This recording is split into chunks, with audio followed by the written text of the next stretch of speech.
Hello, friends. Welcome back to episode 13 of the Manitou Lockdown Bible Study on Philippians.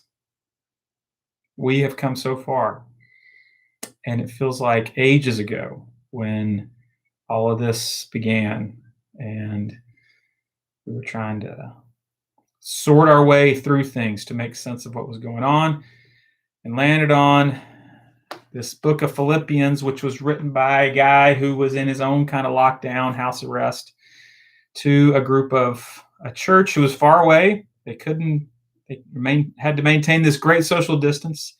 And so they used this technology of, in some ways, relatively new technology of letter writing back and forth to each other. And our ancestors had the wisdom to hold on to those letters and pass them down to the next group and the next group and the next group who read those letters and got wisdom from them and trying to help with their current situations, to remind them of things, to challenge them of things, to help them remain faithful. And so we are now in that long line of having that letter passed down to us.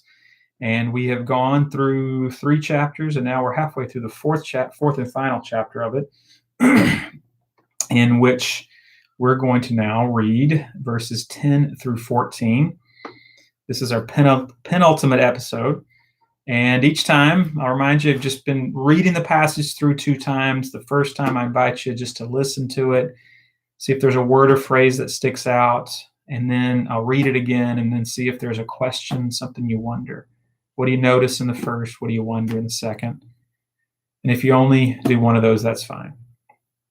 So with that, I invite you to take a deep breath, let it out.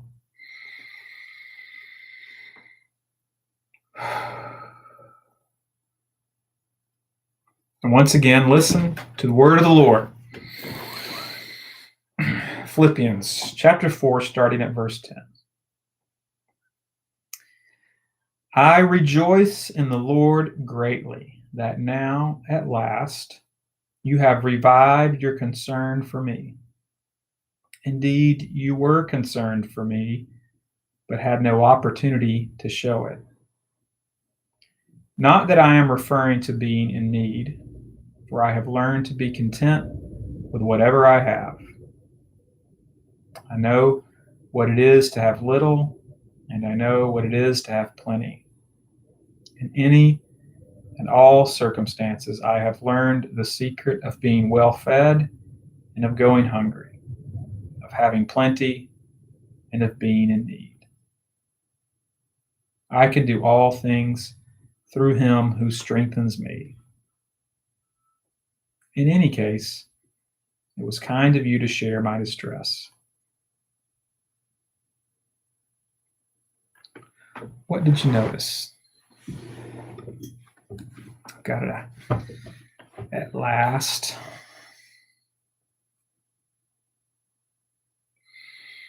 All right, I'm going to read it again, and this time I invite you to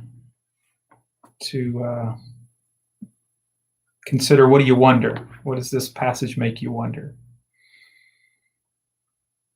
I rejoice in the Lord greatly that now, at last, you have revived your concern for me. Indeed, you were concerned for me, but had no opportunity to show it. Not that I am referring to being in need, for I have learned to be content with whatever I have. I know what it is to have little, and I know what it is to have plenty. In any and all circumstances, I have learned the secret of being well fed and of going hungry, of having plenty and of being in need. I can do all things through him who strengthens me. In any case, it was kind of you to share my distress. This is the word of the Lord. What do you wonder? What does that passage make you wonder? Give a moment if folks want to share anything, and then I'll offer some some thoughts on some things I noticed, and then we'll see if that lands anywhere in having some particular wisdom for our current lockdown situation.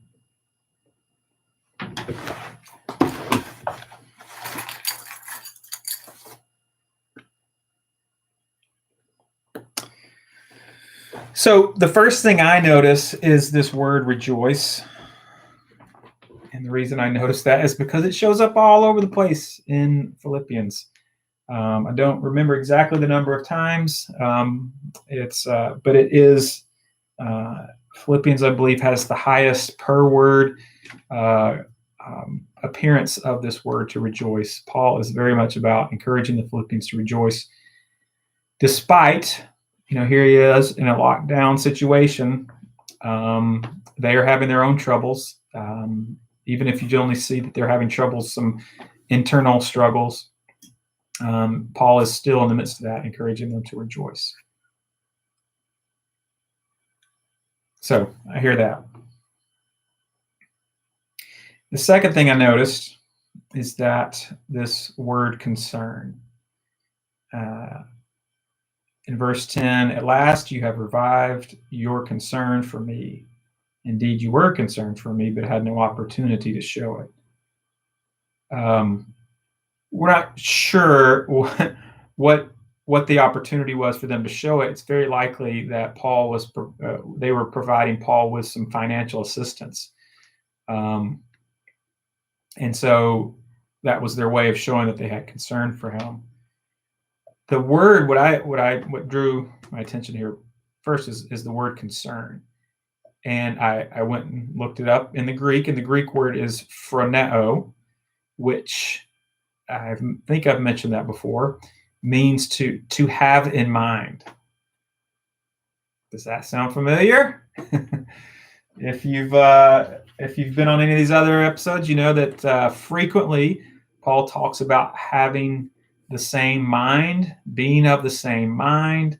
If you go back to chapter 2, verse 4, Paul says that invites the Philippians to be of the same mind of Christ, and then he goes to the Christ hymn. There's frequently over and over and over there's invitation to have the same mind of Christ and have the same mind of one another. And here we have, you wouldn't pick it up unless you're able to dig underneath it. But this word concern means to have sharing the same mind, and so it's a way of having empathy or compassion. And so the Philippians were showing that they were able to embody Paul's body in that they could feel his situation. And so in feeling that situation, his desire to do ministry, his desire to survive, then they said, we're going to give from our resources to help support you. When we are empathetic with other people, when we walk in their shoes, then we care more for them. It goes back to that very basic golden rule: do unto others as I would have them do unto me. That as we see ourselves in other people, we will care more about them. As we're able to see ourselves in other people, it's other ways of getting at this, having the same mind. So that's what happens right here. And then Paul does a little turn to say, not that I am in need, I would have been okay without it, for I've learned to be content in whatever I have. Well, how'd you do that? That'd be great. I know what it is to have little, and I know what it is to have plenty. All right. In any and all circumstances, I've learned the secret. Oh, now that word, learning the secret, that piques our attention, right? The book that came out about 10 years ago called The Secret, sold all kinds of copies. The secret in there was something like, be optimistic all the time and good things will happen. I don't particularly think that's exactly true, but either that's what sold the book, or it was this invitation to say, hey, we've got a secret. And everybody wants to know a secret. So Paul says, hey, I've got the secret of being content in all these situations, in plenty, in want, and in sickness, and in health. Sounds like these are wedding vows. And here, so Paul tells us, what is that secret? And we're not sure, but I think that verse 13 is the secret. And the secret is this: I can do all things through him who strengthens me. This is, if you've only heard a few verses in the Bible, it's very possible that this is one of them. If you've seen, if you've watched any, most likely football, you'll often see PHIL 413 on people's jerseys or on their under their eyes.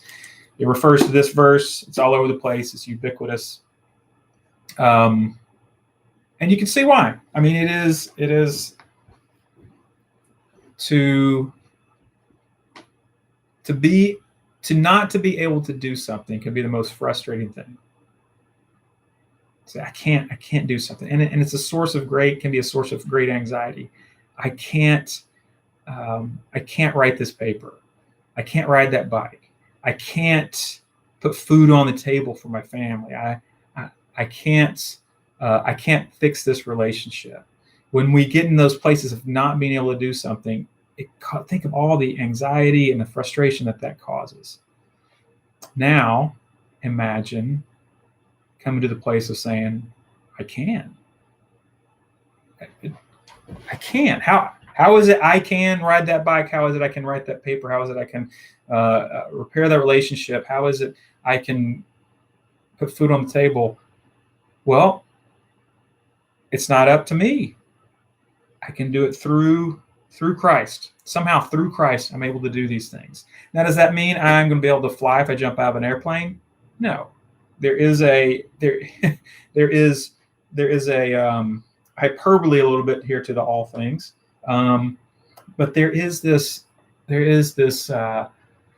invitation that Paul is giving. It seems to say, yeah, by yourself you cannot lift that elephant, but when you connect yourselves with 100 other people and you all lift up the pallet, then you can do it.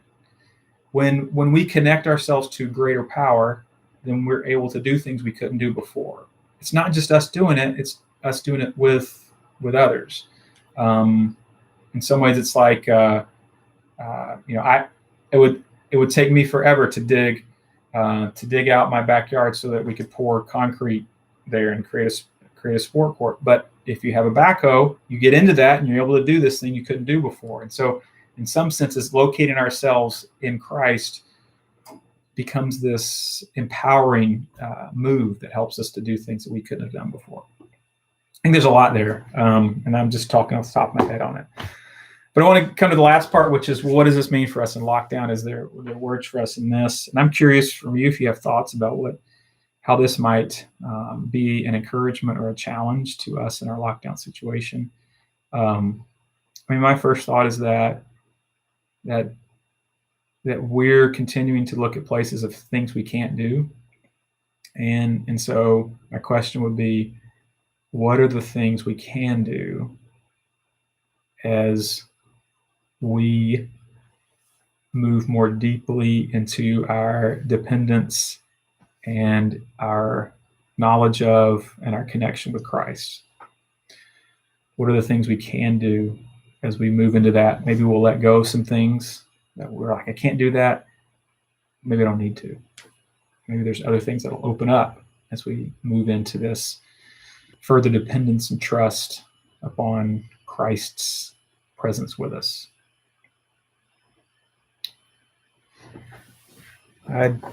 If we were all here together, I would love to hear your thoughts on that. So if you listen to this later and you want to put a little comment on there, have your thoughts, that'd be great. And if not, then may these words, particularly the words of Paul to the Philippians, be an encouragement to you and in some ways lead you to rejoice. So we'll see you on Thursday for the last episode. Till then, be cautious, be courageous, and be kind.